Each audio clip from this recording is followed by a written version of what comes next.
Hello and welcome. My name is Kaylee McCartney, People and Culture Partner here at Start Inspiring. We've created a series of 5 videos for you to look at when considering implementing hybrid working successfully into your organisation. There is a huge amount of information available online about hybrid working, from the research to case studies to opinion pieces. So what we've tried to do here at Start Inspiring is to consider this from a different angle. We want you to think about the hybrid ecosystem, and we're using the word ecosystem quite deliberately here. We've identified 5 key considerations to take into account when implementing hybrid working in your organisation. The reason that we use ecosystem is because we believe that these cornerstones or elements are all interlinked. They're all of equal importance. So what do we think they are? Well, firstly, and what this video will cover, is the what and the why. Then we'll talk about inclusion, then trust, communication, and finally change. We're delighted to be able to offer you this content for free, so please do share it with those in your network that you feel would benefit from this. So what do we mean by hybrid working? What does it look like? Well, it helps to think about the word itself. What do we mean by hybrid? It's a mixture of the best of both worlds. It's merging the office with the home and choosing the best dynamic on which your people work best. You are inevitably going to come up against competing views, wants, and opinions when it comes to hybrid working. PwC recently carried out some research which highlighted some of this inconsistency. For example, 68% of executive level employees believe that their workers should be in the office 3 days a week or more. Conversely, 55%, so over half of the workers, believe that they should be working remotely 3 days a week or more. So how do we approach these inconsistencies? What do we need to think about? A nice easy way to approach this initially is to just simply consider the type of work. Different teams will have different outputs. Are they suitable to remote working? What types of activities might need to take place in the office? Are there certain teams that rely on high collaboration? If so, it's a conversation around whether that's best achieved in person or remotely. You may want to identify particular days where everyone is in the office, for example. Consider the impact on your clients and your customer experience if that is relevant. Your people. Have you spoken to them?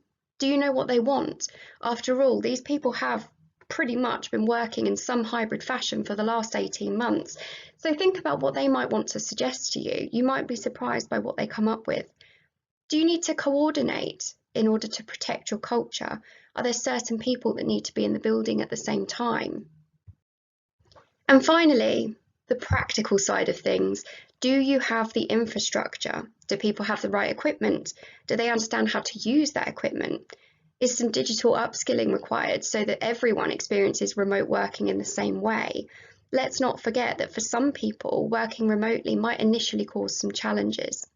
Equally, if you're going to ask people to work in a hybrid fashion, are you making sure that the office is set up for them to come in and work immediately? After all, we don't necessarily want people to have to waste 20 to 30 minutes of their day simply setting up equipment. It's a waste of everyone's time and will ultimately put people off coming into the office. Here is a really good place to just hit the pause button and think about the things that we've discussed.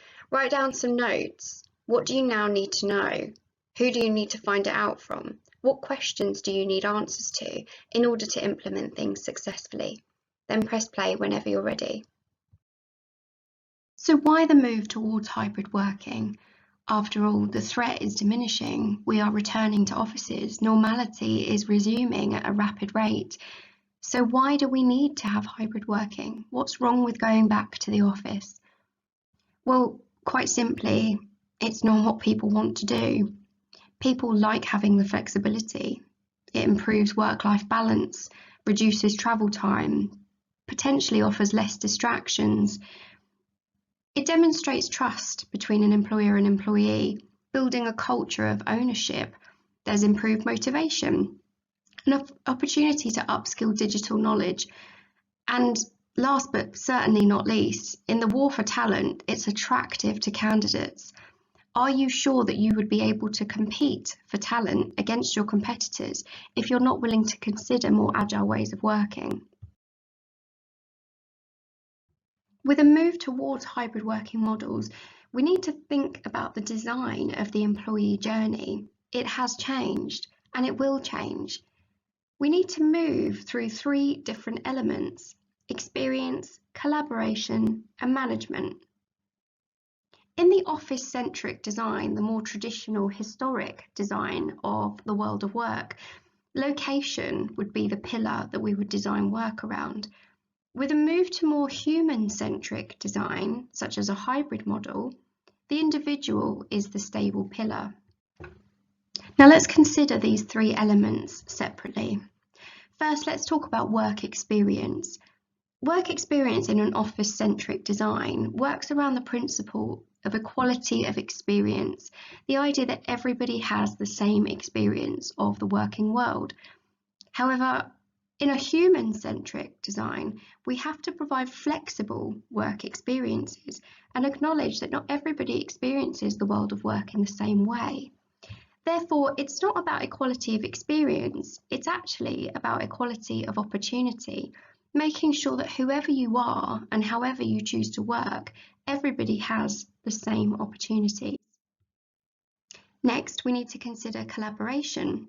Now, collaboration in old world or office-centric design is about serendipitous collaboration. It's innovation that comes by through chance, a meeting that happens to take place, a conversation that you happen to overhear. You happen to spark up a conversation over a coffee. It's serendipitous. It's not modelled, it's not got an agenda, but it happens nonetheless, and it's a totally natural way of innovation taking place. However, if you're not in an office together, how do you enable intentional collaboration? This is based on innovation by design, ensuring that those moments of collaboration, innovation, creativity, and sharing are built into your model.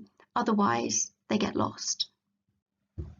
And finally, we need to consider the design of management. How has management fundamentally changed in its approach? In an office-centric design, the drive is through visibility-based management, the idea that performance is measured by inputs. However, in a human-centric design, the drive is towards empathy-based management, performance by outcome. Thinking about hybrid working and how it applies to our organisation through the prism of design means that we're more likely to be intentional and focused on how this really works for us. What do we do? What do our managers need? What do our people need? What are we doing now that needs to fundamentally change in order for this to be successful? We'll come on later to talk about performance management and the employee experience and how you might want to go about that. In our 4 remaining videos, we cover these aspects of intentional design and talk about how we can truly influence equality of opportunity, provide innovation and collaboration by design, and also change the way that we manage performance to focus on outcomes. So that concludes the what and the why, and hopefully it's given you some things to think about. Our next video is all about hybrid working and inclusion, so please log on and take a look.